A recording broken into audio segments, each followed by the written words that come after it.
আপনার হাজবেন্ড আর মিসেস দত্তের telephone number দুটো আমায় লিখে দিন। কি? ওদের এর মধ্যে টানবেন না। যা জিজ্ঞেস করার আপনি আমাকে জিজ্ঞেস করুন, আমি সব উত্তর দেব। আমি আপনাকে অনুরোধ করছি, আপনি আমার সমস্যাটা বুঝতে পারছেন না। বুঝবো?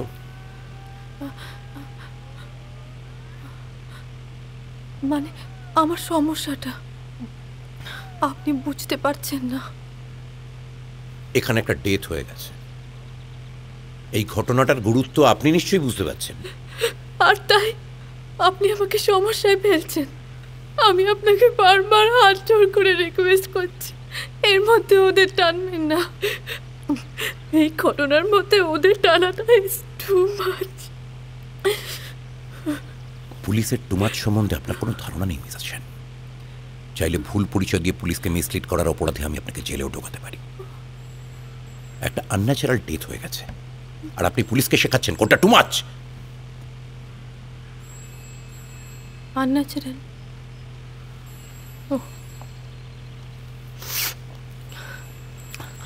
এবার তো আপনি এটাই বলবেন, এই আনন্যাচারাল ডেথের জন্য আমিই দায়ী।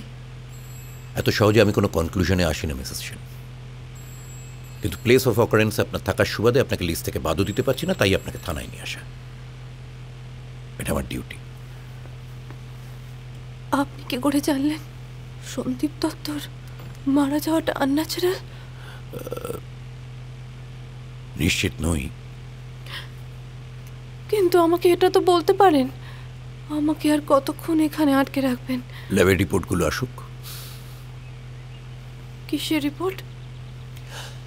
ব্লাড, ইউরিন, কয়েকটা কেমিক্যাল রিপোর্ট, এগুলো আসুক। ততক্ষণ আপনি আমাকে ছাড়বেন না, তাই তো?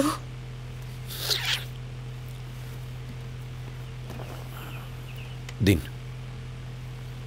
কি? ওনাদের টেলিফোন নাম্বার দুটো দিন। Officer please. আমার নাম বীরেন্দ্র প্রতাপ হাজরা। আপনি চাইলে আমায় মিস্টার হাজরাও বলতে পারেন। এটা আমার ডিউটি, আমার হাত পা বাঁধা। তবু একবার ভেবে দেখুন। মিসেস সেন, আপনারা যে স্বামী স্ত্রী নন সেটা আমি প্রথমেই বুঝতে পেরেছিলাম। স্ত্রী হলে মিস্টার দত্তের ইনসুলিন নেওয়ার ব্যাপারটা আপনি জানতেন, কিন্তু ডাক্তার গুপ্তা বা হোটেলের ম্যানেজারের সামনে আপনাকে আমি কোনোভাবে বিব্রত করিনি। করেছি কি? আপনার সম্মান যাতে নষ্ট না হয় আমি সেদিকটাই লক্ষ্য রেখেছিলাম। এবার আপনি আমার সাথে কোঅপারেট করুন। আমার স্বামী আমার সাথে থাকেন না, মানে আমি সিঙ্গেল মাদার। একা থাকেন? স্কুল ছুটির সময় মেয়ে আসে, তাছাড়া তাছাড়া শহরে কিছু আত্মীয় স্বজন আছে।